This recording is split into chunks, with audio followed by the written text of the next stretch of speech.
Welcome to another CEO Wisdom Pod. We have Molly Maloof with us today, the legend. She's a physician specializing in longevity, biooptimization, and personalized medical research. She's the author of a book. What is it called? Spark something. I think I read it The back spark then. factor. Yeah, the Spark Factor. That's great. With HarperCollins, I believe you published lecture at Stanford, bunch of things. But yeah, I consider myself a biohacker, the longevity freak. So I'm just glad to have Molly on today and discuss about these topics. So Molly, welcome to the pod. Tell me a bit more about yourself and what you're up to nowadays. I'm a physician, entrepreneur, author, educator, influencer, speaker, and so I'm doing all of those things. And also just enjoying life, living in between Jackson, Wyoming, and Mill Valley, California. Right. And how did you get into biohacking? I remember on my side was to get better grades in college. I discovered caffeine, L-theanine, and that got me to start my first company, which was a nootropic 10 years ago. How did you get into it, and why did you stay into that game? I think I got into biohacking before it was even called biohacking. I was in, I think, eighth grade when I read Popular Science, and it was a magazine dedicated to science. And I was reading about fighter pilots using modafinil to not have to sleep at night so they could go on these long missions. And I was like, that sounds amazing. I was really interested in high school in supplements and just I was very focused on performance. And honestly to my own detriment, but also to a lot of my own success. But my life's journey has been trying to understand how do you measure and improve health.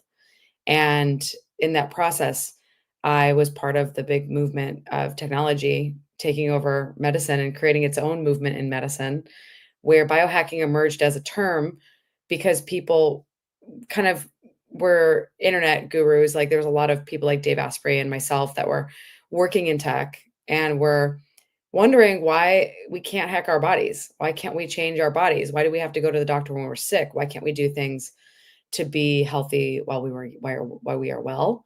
And it kind of became a term for people who wanted to go outside of the system to get things done for their bodies. And it was like a really exciting time because it really didn't have like a sort of philosophy at the time. It was just people trying to fix things and get things from the system, from the medical system that they couldn't get themselves. So they were inventing products and services, technologies, digital health platforms, wearable tech, and they were trying to use all of these different things to basically create new ways of improving and measuring health. So I got really interested in this as a doctor right out of my residency, and I was not wanting to be a normal doctor. I wanted to work in tech, and I wanted to work with tech people. And so that was really my practice, and my own personal discovery came from just a desire to explore what is possible in human health. And that kind of became the concept of health optimization, and that became the concept of biooptimization, and that became so biohacking has become this whole movement in medicine called biooptimization medicine. And then there used to be this concept of called anti-aging, and now it's called longevity, and it's the same thing, right? And a lot of people like me are actually using the term health span, but these are all just terms for describing a subset of people who are not happy waiting until they get ill to use medicine. We are using pharmaceuticals, nutraceuticals, wearable technologies, laboratory testing to measure and improve health as well as avoid disease. Right. And in my days, my first company, my first nootropic company, the best nootropic in Canada, but I felt that people were still not onto it, right? Like people outsource their health. They're not too much into optimization nowadays with Brian Johnson and with AI. Have you seen people take their health into their own control, into their own hands and being more obsessed with biohacking, or is it still flatlining? I think I don't think it's flatlining. I think what's happening is it's becoming the next movement of functional medicine. I think there's a bunch of people that are realizing that we're not functional medicine was kind of in reaction to mainstream medicine having a lot of deficiencies in lifestyle. And so integrative medicine and naturopathic medicine and functional medicine and um, biooptimization medicine and anti-aging medicine are all ways of seeing the body a little bit differently than mainstream medicine, which is really about billing and coding for disease states and getting drugs and surgery to solve your problems.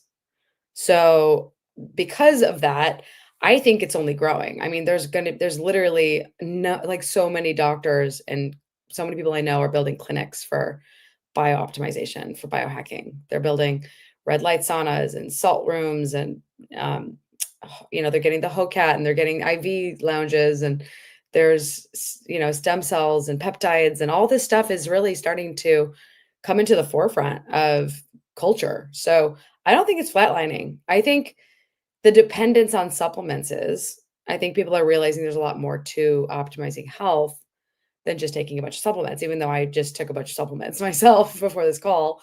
I'm also very passionate about biooptimization from the lens of circadian rhythms and light biology. And there's a huge movement, really largely started by Jack Kruse, of people that are trying to understand the first principles of how we adapt to our environments. And that includes not just food and supplements, but light and movement and seasonality. And um, then there's also like the whole world of quantum medicine that's coming, which is the super hippie stuff. That's like science meets spirituality. And there's just quite a lot of people thinking about medicine from the energetics perspective and not just the material and matter based world that modern medicine has been operating from. So I could really go down any of these rabbit holes with you, but but the concept of biohacking is kind of becoming a little bit antiquated because biohacking is largely for consumers who can't get what they need. Um, Most of doctors have figured out ways to get what they need now. And so we are now not really considering ourselves biohackers, but biooptimizers. And I'm actually an affiliate of the company called Biooptimizers. They make great products. And supplements and products will always be part of my practice, but there's so much more available now with light, with movement, with grounding, with um, cleaning your air, cleaning your water, eating local seasonal foods, getting the right fitness regimens. And something that I'm particularly interested in is relationships and health. So, how choosing relationships can make or break your health. That is something that is deeply close to my heart because I think it's very overlooked by most of these movements. Yeah, it's one of the most important determinants of your longevity, the social connections. But before we get to that, let's start with longevity. Do you think we're gonna reach longevity escape velocity? I had Aubrey de Grey on the pod last Friday, and he's not super optimistic about what's happening right now. Do you think we're gonna reach it before you actually die? I don't believe that humans are meant to be immortal beings in the physical body sense. In the spiritual sense, I think we are very much likely to have more than one life beyond this one. And what's really interesting to me is sort of the philosophical underpinnings of people's desires. And so, if you look at a lot of religions in the world, the ultimate endpoint is the dissolution of the self, right? And the dissolution of the soul, so that you can just merge with God and with the universe. And then you've got this Silicon Valley world that really wants people to live forever. And I actually got booed on stage once for basically telling people that I think we're all gonna die. And so I was like, we're all gonna die. Like someday we're all gonna be dead, and this body won't go on, but we might go on. And I'm pretty confident that I don't know why I'm so confident about this, but maybe because I've had experiences that seem to reflect this. But I don't think that I don't think that we're just we're just here to live one life. I think we're here to live many different lives or to learn many different lessons. And then eventually, if you continue to raise your consciousness, then you might end up with one of the lucky people to not have the luxury of having to come back in another incarnate body. So my belief systems are a mixture of Christianity, Buddhism, Hinduism, Judaism, and Taoism. So I have like a deeper philosophy of health and life that is rooted in a fundamental belief that the body is finite and that's okay. And that me cognitively or soul wise offloading into technology sounds like a living hell and limbo that I would never want to do There are plenty of people in Silicon Valley who are really down with downloading consciousness. That's not something that I intend to do. Um, or even if I had the option, would do. Now, in terms of longevity escape philosophy, there is this belief that with technology, we are going to be able to radically transform, our evolution as a species, and we are showing that is true from a technological standpoint. But at the end of the day, the big argument that everyone is having in longevity is about entropy, and the argument is, can you really like, life is negative entropy, right? So can we create the conditions where we consistently create negative entropy in bodies? And all the evidence suggests that as we age, entropy increases and heat. There's a physicist in Italy, I think it's Carlo Rovelli, or it might be his name, and he believes that time is the passage of heat, and so time is the perception of heat passage. So there is something to be said about calorie restriction and fasting as a way of slowing down the aging process. And almost everybody who's involved in the longevity space does at least have some perception on calorie restriction and or even periodic fasting. But I'm not optimistic that we're gonna get beyond maybe 130 to 150, and even that is pretty darn, like, I think that is possible, but the big thing that's affecting it is our environment, unfortunately, is becoming more toxic. So the amount of chemicals and the amount of things in our environment that are adding to the entropy of the physical system. It's just if we all lived in these pristine environments and didn't have any exposure to all of these chemicals and toxins, we probably have a bigger chance of avoiding aging and living to 120 plus. Most of the literature on supercentenarians suggests that it's not that they don't get chronic disease, is that they get it in the last 3 years of their life. So the real mission of most people in my position is, how do you extend health span? How do you extend the number of healthy years of life so that you can compress morbidity to the very end of life? My biggest concern is that even with the best technology, the most money, and the most science, there's a lot of things out of our control today, including weather engineering, including pesticides in the environment, including chemicals in our water. And even with the best water filtration, there's still, you're walking outside and you're getting rained on.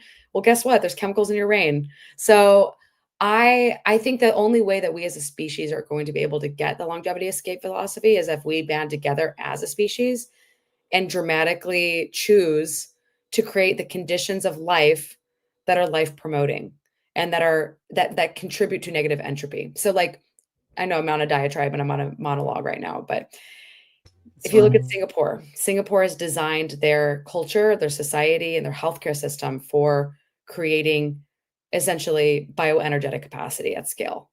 They're way ahead of most cultures, and they're also the richest country in the world as far as I can remember, either that or Norway. But if you ever go to Norway and you go to Singapore, you basically see an enormous amount of health promoting conditions, and then you see these countries that have these even in, oh, by the way, Hong Kong's a great example too. Hong Kong has like a lot of the environment is encourages you to move. It encourages you have really great access to food. They actually have the highest meat consumption in the world. They have one of the highest health spans in the world. So there is something to be said about abundance, and there's something to be said about energy. So if you have ample amounts of resources and you have an environment creating the conditions for optimal bioenergetic capacity of the organism, you're going to see longer lifespans. And that's already happening in these countries that have demonstrated they can do this. Right. It's interesting because I don't even think Singapore or Hong Kong qualifies as the blue zones. But that apart, don't you feel that AGI, I mean, we've heard Sam Altman a couple of days ago mention that AGI would discover new sciences. Don't you think that AGI is going to crack longevity as well? I'm I mean, 99.9% optimist on that. I'm pretty optimistic that AI alone is going to create new fields. AGI, the thing I'm concerned about with AGI is that it's going to be so intelligent that it might be so beyond our comprehension that unless it dumbs itself down for us, we may not actually be able to even understand half the stuff that it's coming up with. But I think The thing I'm really bullish about is if we can develop a theory of everything and actually verify, test, and prove a theory of everything, that to me is probably going to unlock the most phenomenal transformations of science that we've ever seen. So I'm friends with a fair number of physicists, and I'm just waiting for the day that AI can help us figure this out. But then again, what are the consequences of that? I mean, if the rules of the universe are finally decoded, then anything is possible, including the destruction of our entire world, but also the creation of maybe even more abundance and more um, absolute, like, just elimination of poverty, and potentially the harnessing of energy in new ways that would enable there to be abundant fruits and vegetables and healthy ways of producing animal husbandry that could actually benefit the masses. Right now, the way that we're producing food and the way that we're eating out of season and the way that we're eating food from different cultures and flown in from different countries, it's actually scrambling the information structures that our cells are meant to read. And food is information, and it's not coherent information. And so a lot of what's coming out of the movement around quantum medicine is this concept of coherence. And that means coherent light signals, coherent emotional signals, coherent food signals, coherent fitness signals. And your cells need coherence in order to create safety, and they need safety in order to create optimal metabolic health. And so much of what I've spent my last year studying is how cells go into how mitochondria and cells go into what's called the cell danger response, and how to get the cell out of that cell danger response. And so I think that I'm pretty optimistic that, like, we're gonna I mean, if we do end up with AGI, there's gonna be a it's gonna have a vested interest in figuring out energy substrate. And so, in order for itself to survive, it's not gonna it will know that the current ways that we're producing energy at scale are not conducive to optimal health of technological systems or physiological systems. And so I'm, like, both cautiously optimistic that AGI will not only create new scientific fields, but potentially solve some of the biggest problems of our time. But at the same time, there's just as much of a risk that it causes total destruction and chaos. So tell me about your day to day, what you consume in terms of food Nice today. segue. Yeah, no, because you see, it's gonna link to what you were saying. Yeah, The supplements that you've taken today, and how do you pair that with everything that you're studying right now, like the energy coherence? How do you sure, actually sure. test and measure that? I mean, so just for everyone out there to realize that, like, I'm a living, breathing lab of my own beliefs around health, right? So I've beaten chronic fatigue twice in one life, which is something to be said. So I know a little bit about optimizing energy. And so I'm not just saying this from theory, I'm saying this from direct experience and also helping other people heal themselves. But in order to start your day off effectively, you need to get outside and you need to see sunlight. And I ideally you're going to see the sunrise. Now, last night I watched a movie late at night, which is something I very rarely do, but there's certain trade-offs that I will make in my routine for community orientation. So if there's an opportunity for me to create community or spend time with people, I'm going to prioritize that over almost anything else, because it is likely the biggest factor on longevity and happiness is our relationships. So I'm of the school of thought that that should be your priority, your priority no matter what, is like people. Turns out really important. Too many people are living Game alone, changing. spending time alone, not being around people, and it's just terrible for health long term. So that's my baseline, is like, how do I connect with people on a consistent basis? But when the first thing I do in the morning is I get outside, and I like to ground my feet outside, and I like to make some tea, and I like to go sit in the trees and meditate or do breath work or meditation or yoga. And then depending on the day, I'll intermittent fast, because I really believe that you should, unless you're dealing with chronic illness and you're dealing with blood sugar dysregulation, which I have dealt with in the past. Um, if you I really believe that you need to listen to your body, and your hunger should be honored and respected. And so, I didn't get hungry today until like 11 o'clock. And so I waited till 11 to eat. but I had tea all morning. I had pu'er tea with licorice, and I'm recovering from some low cortisol from a very intense year. So licorice is a really great tea to consume if you want to give yourself extra energy and you don't want to be drinking a ton of caffeine in the morning. And then, so I did a bunch of calls after my morning routine. Yesterday I did like meditation and kriyas and breath work and yoga, but I had a little bit more time yesterday. Last night I went to bed at like 11, which is super late for me. Normally I like to go to bed at 9 to 10:30. Like 9 to 10 is really my sweet spot for sleep. And then I made my lunch, and my lunch had probably 30 grams of, maybe 25 grams of protein, about 30 grams of fiber, and lots of phytonutrients. So I had Zen basil seeds. I made this like Zen basil seed pudding, which has tons of fiber, and also structured water and gel of it, like a plant gel. Also with berries, blueberries and raspberries, and some turmeric, cinnamon, almond butter on top. And then I had this Kaizen fava bean pasta which is like really high in protein and really high in fiber. It's made of lupini beans.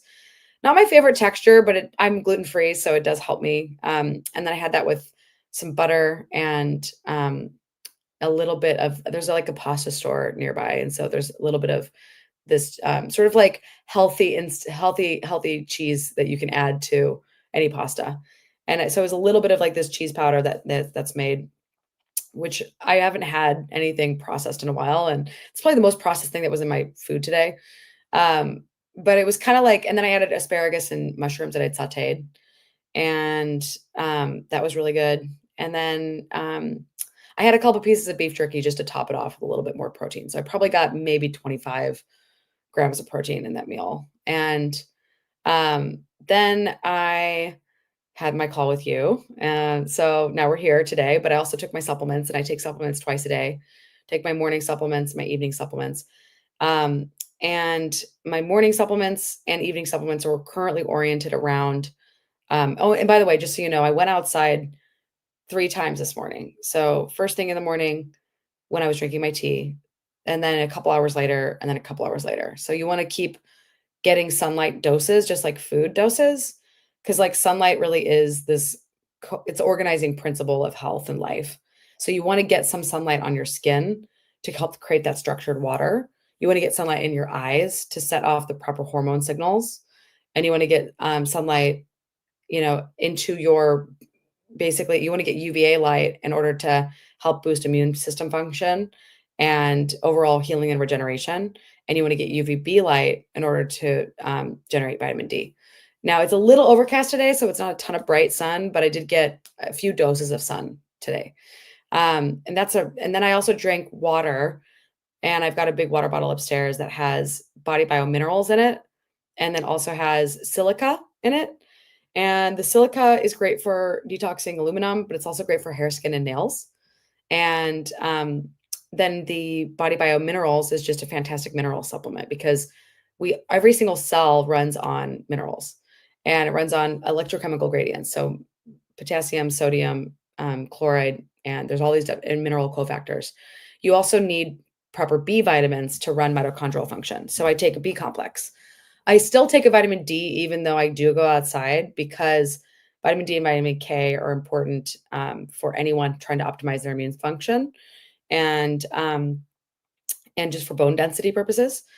And then I take a bunch of phospholipid supplements. So I do Body Bio PC to rebuild my brain after I had a very stressful year. And I'm a big believer in phospholipid therapy for shifting the body out of cell danger response into safety. When someone's under chronic threat, and I had the most stressful year of my life last year, what happens is the cells become stiff and the cell membranes become stiff. So I have been actively working to heal those cell membranes, and Body Bio PC is like a core important supplement there. I also do, and I do a supplement that's got A, E, D, and K, and that's where I get my vitamin E, vitamin D, and vitamin K, the fat solubles. I do a omega-6, omega-3 product called Body Bio Balance Oil. It's plant-based. And I do eat a fair amount of fish, which is where I get most of my omegas. I used to do higher dose omega-3s, but then I realized that I was actually suppressing my inflammation to a level that was actually not optimal. So you need balance with inflammation, and I have very, very low inflammation levels, which is probably part of the reason why I'm aging pretty decently well for a 41-year-old woman. Um, and then what I'll also do is I'm going to get some fitness in after I get my workday done today. And then so I'll probably walk down to probably do the stairs. There's like a ton of hills and stairs where I live. So probably do that this evening, go to the library for a few hours, and then hike back up and maybe even do like running back up. Because today is less likely going to be a weight training day and more likely going to be a hill climbing day. And I will also be getting an evening meal in later this evening, and I'm gonna do probably chicken thighs and dandelion greens and some crudités that I've got prepared, and maybe an orange or something. That's what sounds good tonight. I'm doing a lot of just like really whole, simple foods these days, and so yeah, I do about 2 meals a day, and then I'll do my evening supplements. I'll do some reading of some spiritual text in the evening, and I'll take my evening supplements, which I load up on. I'm currently on a lot of Prodrome products from the company called Prodrome. They do basically products for brain function and brain health. And I've been doing mostly my orientation of my supplement regimen is on what my labs tell me I need to focus on. So my big orient in my own symptomatology. So my main intention is to optimize my brain function and optimize my immune system function. That's like these are my two core focuses. So what I did when I went to the store a few days ago is I took my lab tests. I have everything printed out, and then I made a grocery list based off the foods that I know my body needs more of. And so I literally am very data driven, and whatever supplements I take are also based on what does my body say it needs based on labs. So a lot of my supplements are based on um, the clear indicators that I need to boost my immune system and I need to boost my cell membrane health. Last question, because we're gonna do round two. I have like so many other questions. How do you make sure that, yeah, you're not only checking the signs but also the feeling of how your body is feeling? Because I've been following Brian Johnson. Sometimes the science says something, but the feeling is just not there. So do you still include some of your gut feeling or All the the time. bias, not empirical information into that? Well, in modern medicine and allopathic medicine, which is what I've been trained in, there's this concept of subjective, objective assessment and plan. And in the scientific method, there's gathering data, qualitative and quantitative data, coming up with a hypothesis, testing the hypothesis, and then implementing changes based on the outcomes of those tests. So I incorporate a combination of allopathic thinking with scientific method, but then also deep intuitive understanding of health. So, it's helpful to ideally understand how to analyze health before you go off and do a bunch of labs because you might be wasting a bunch of money on things you don't need.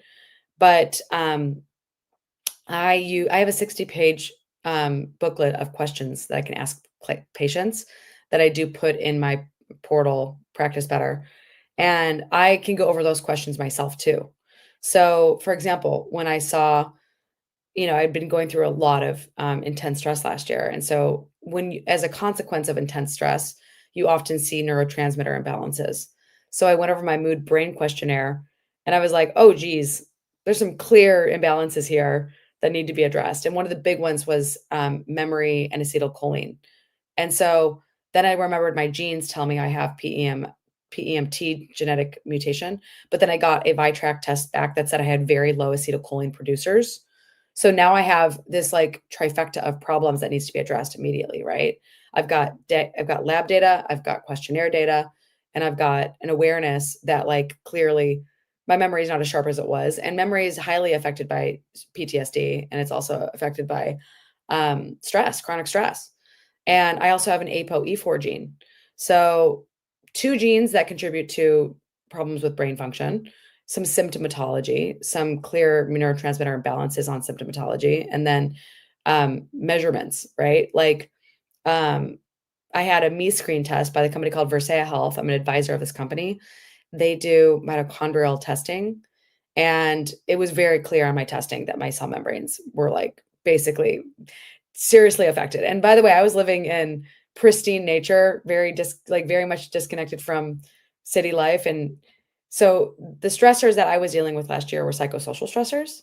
And that can be just as damaging as anything else that biologically. So your mitochondria are transducing signals from the outside world to the inside world. And so relationship stress is actually a huge driver of disease and dysfunction.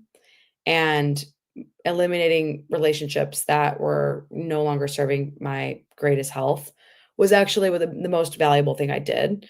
And then it's just a matter of rebuilding the structure after there's been impairment. Chaos. Yeah. Okay. I want to dive on into all of these topics later on, like yeah, what happened specifically, and yeah, I Sure. have so many other questions, but we're on time. Where can people find out more about you, Molly? Yeah. Follow me on Instagram at drmolly.co. I'm very active on stories. Follow me on X at Molly Maloof MD and LinkedIn Molly Maloof MD. And I've got a company called Adamo. You can find that at livingadamo.com. You can find my website, drmolly.co. I'm redoing the website right now, so bear with me as it's kind of a mess, but we're going to be updating it this month. And yeah, I'm very active on social, so you can usually reach me through any of the messages. That was Molly and Charles for another